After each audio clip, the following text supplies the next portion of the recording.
नमस्कार। शरण के हिंदी यूट्यूब चैनल पे आप सभी का स्वागत है। मैं हूं शर्मिला कर्णन और मैं शरण के साथ एक हेल्थ कोच के रूप में जुड़ी हुई हूं। हमारा आज का विषय है होल फूड प्लांट बेस्ड क्या है और ये किस तरीके से जीवन शैली संबंधी बीमारियों से निजात पाने में हमारी मदद कर सकता है। आज के दिन में हम में से कई लोग ऐसी बीमारियों की चपेट में आ गए हैं जिनसे हमारे पूर्वज तो अपरिचित ही थे। उनको बीमारियां नहीं होती थी।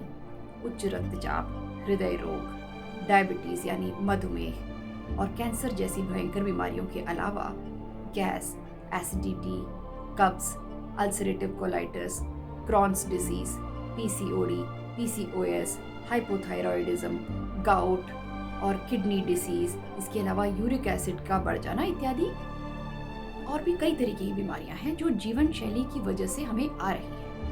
अब इनसे निजात पाने में होल फूड प्लांट बेस्ड यानी वनस्पति जगत से प्राप्त पूर्ण आहार किस तरीके से मददगार साबित हो सकता है। डॉक्टर डेनिस बुर्किट, एक जाने माने विदेशी डॉक्टर, ये कहते हैं कि खाना हमें तेल में बिल्कुल नहीं बनाना चाहिए। तलने वाली कढ़ाई तो आप अपने दुश्मन को दे दें। हमारा शरीर कई सदियों के विकास में पाषाण युग के खाने यानी वनस्पति जगत से प्राप्त आहार को पचाने में पूरी तरीके से सक्षम है। इसको महारत हासिल है। इस तरीके के खाने में दोस्तों लाइव एंजाइम्स होते हैं जो हमारे शरीर में जाकर हमारे हार्मोन्स के साथ बातचीत करते हैं। इंक्रेटिन नाम का हार्मोन जो हमारे शरीर में होता है, ये इस खाने को बताता है कि कहाँ जाना है और इस खाने में बातचीत करने की लायक ताकत भी होती है। जब हम खाने को पका देते हैं तब इसके ये लाइव एंजाइम्स खत्म हो जाते हैं। फिर जो पका हुआ खाना है ये आपके शरीर में रिपेयर का काम नहीं कर सकता है। ये आपके पेट को तो भर देगा और जितनी गर्मी आपने दी है इस खाने को, यानी कि जितनी हीट पे आपने पकाया है, उसके ऊपर निर्भर अगर इसमें न्यूट्रिशन बचा होगा तो थोड़ा बहुत आपको न्यूट्रिशन भी मिल जाएगा। लेकिन रिपेयर का जो खाना है वो वनस्पति जगत से प्राप्त आहार, और वो भी तब जब वो कच्चा हो तभी कर सकता है। हम चाहते हैं कि आप दालें भी छिलके वाली खाएं।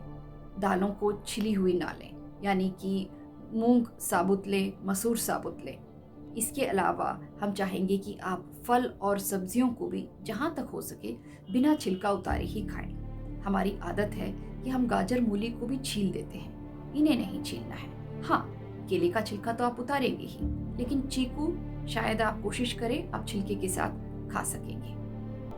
इसके अलावा इस तरीके के वनस्पति जगत के आहार में एक सिग्नलिंग सिस्टम भी होता है। डॉक्टर गुंटर ब्लॉबेल, इस चीज़ के लिए इनको नोबेल प्राइज से भी सम्मानित किया गया था। इन्होंने बताया कि इस खाने में जो है एक सिग्नलिंग सिस्टम होता है।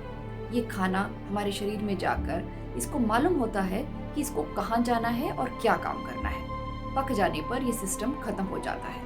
ये उसी तरीके से है जैसे कि मान लो आपने चिट्ठी लिखी, चिट्ठी के बाहर आपने पता लिखा, लेकिन जब तक चिट्ठी अपने गंतव्य स्थान पर पहुंचती है पते का कुछ हिस्सा मिट जाता है, तो चिट्ठी ठीक जगह पे तो पहुंचेगी नहीं।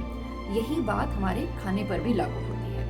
जब आपने इसको पकाया, गर्मी दी, हीट दिया, तेल मसाले डाले, भूना, तब इसका सिग्नलिंग सिस्टम खत्म हो गया।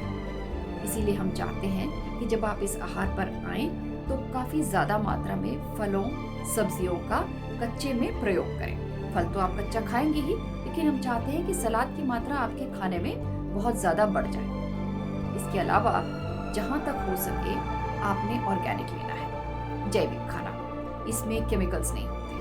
आजकल आबादी के बढ़ते बहुत ज़्यादा खाने में इंसेक्टिसाइड, पेस्टिसाइड, कीटनाशक और वगैरह का प्रयोग होने लगा है ताकि ज़्यादा मात्रा में आबादी के लिए खाना उपजाया जा सके।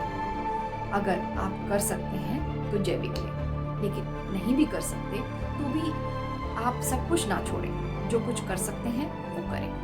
शुरुआती दिनों में आपका हाथ थामने के लिए हम लोग हैं। हमारे साथ जुड़ें। www.sharan-india.org पे आएँ। हमारे पास B12 और D3 के सप्लीमेंटल जानकारी के अलावा हमारे बहुत सारे कार्यक्रम होते हैं जिनमें आप हमारे साथ जुड़ सकते हैं। इसके अलावा शरण के फेसबुक पे सैलड रेवोल्यूशन पेज से भी जुड़ जाएं। अपने आप को सेहतमंद रखें, स्वस्थ रखें।